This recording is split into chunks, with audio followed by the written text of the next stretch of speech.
So today I'm going to be talking about three basic guitar techniques, the hammer-on, the pull-off, and the bend, and I'll go in that order. Basically a hammer-on is when you play, we're talking about playing an individual string, although you can do this in the context of chords, but we'll just do individual string. I'm going to play my high E string, which is right here. Now in order to do a hammer-on, let's say I want to do a hammer-on the 2nd fret. What that means is that the left hand is going to play the 2nd fret. However, what's going to create the sound on the 2nd fret is the left hand itself going like that. If you listen carefully, you can hear that sound. Now, usually with a hammer-on, what we do is we're going to play the first note, which is just 0, no frets, with our right hand, and then hammer on the 2nd fret. Notice how my right hand did not play when the left hand went down on the 2nd fret. Watch again. So that's what we would call maybe a 0 to 2 hammer-on. Watch again. Here's a 0 to 3.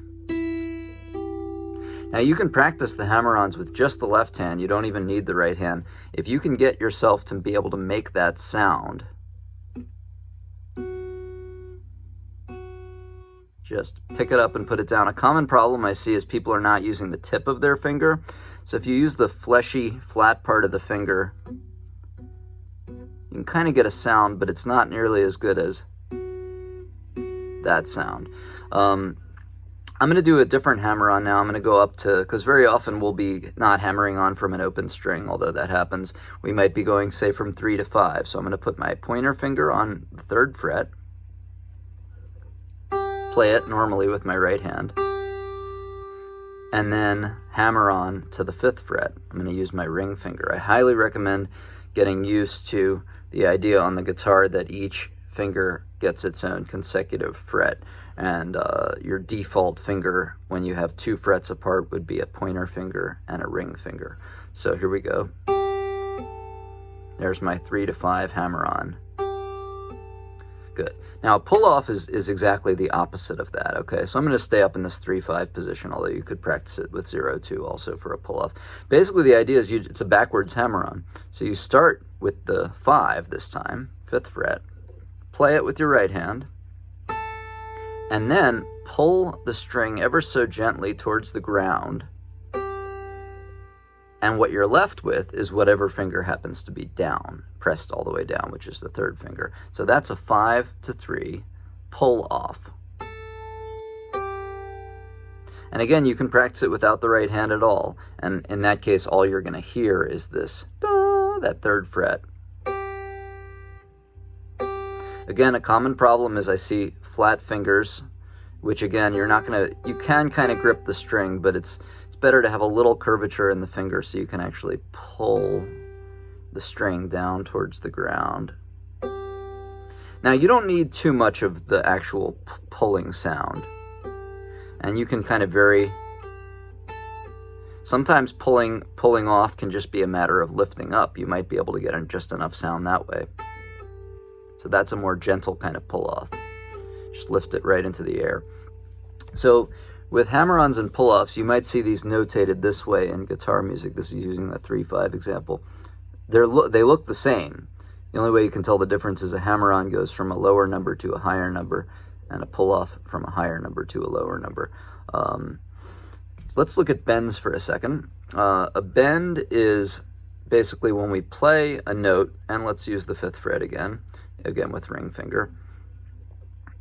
And then the left hand changes the pitch of the string by pushing it towards the ceiling. It takes a lot of force to bend the string, especially on an acoustic guitar, and you want to be a little careful not to go too far, but most people are going to have the opposite problem. They're not going to go far enough on a bend. I see a lot of people pushing the string the wrong way or trying to pull the string down towards the floor, which on this E string, you're just going to pull it right off the guitar. You want to bending it up towards the ceiling. I'm going to play 5. I'm pushing. Now you see the next string, the B string, is also moving, and that's okay. It doesn't really matter what other strings you hit, so long as the string that's trying to be bent is bent. And that's going to make the pitch of the string go higher. And so then the question is how much higher? So there are two types of bends. Well, there are more than that, but two basic types of bends, a whole step and a half step bend. A half step bend makes the pitch of the bend 1 fret higher. So if we're on 5, it's going to make the bend sound like 6. So it'll sound like 5 going up to 6th fret if I do this one. Now that's relatively manageable on an acoustic guitar. Now if you want to do a whole step bend, that's 2 frets worth of bend, you're going to be trying to make the 5th fret sound like the 7th fret. And I'm going to tell you right now, on an acoustic guitar, that's very difficult. You're going to need to use more than one finger to get the string to be pressed high enough. Because it doesn't really matter what other fingers you're using to push the string up behind this one, because they're not the only thing you're going to hear is the one that's to your right. So I almost got there. I'm trying to get it to see, it's really hard to get quite high enough on an acoustic guitar. An electric guitar, much easier. All bends are much easier on an electric guitar. Anyway, this is how we would notate a bend from the 5th fret. You see this arrow pointing upwards. This is a half step bend. You usually would see the fraction half, or you might see HS for half step, and then you might see WS for whole step, or full for a full bend. That's 2 frets worth of bend. Again, very difficult on the acoustic guitar. Common misunderstanding is that people start bending right away like that. Usually what you want is you want to hear the solid note first, the 5th fret, followed by the bend. And then very often you'll see it go back down. So you might have 5 being bent up and then being let loose to go back down.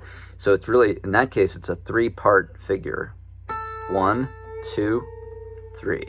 Hard to hear at that speed. Da da da, 1, 2, 3. It's a 3-part figure. So I would practice that. I would just pick a fret, 5th fret, maybe with your ring finger.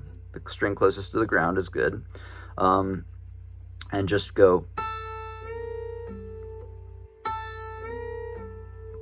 1, 2, 3. Make sure your bend has 3 parts to it.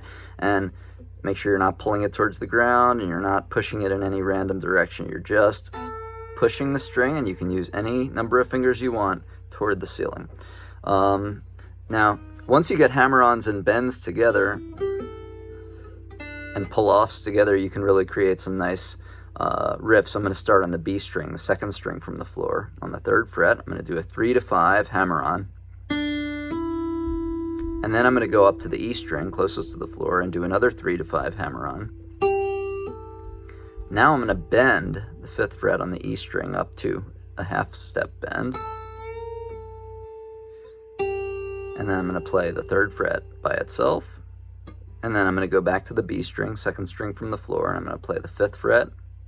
And then I'm going to do a pull-off to 3, and then a solid note on 5.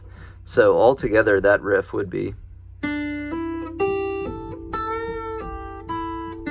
I think I liked what I did better here, actually.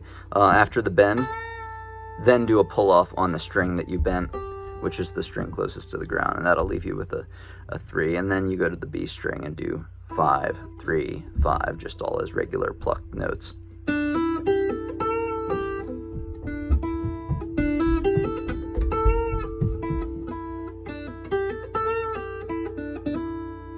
Good. So that's hammer-ons. That integrates the hammer-on, the pull-off, and the bend all into one little riff. So you could maybe practice that, or you could make up your own riffs. Anyway, that's your intro to hammer-ons, pull-offs, and bends. Good luck with it.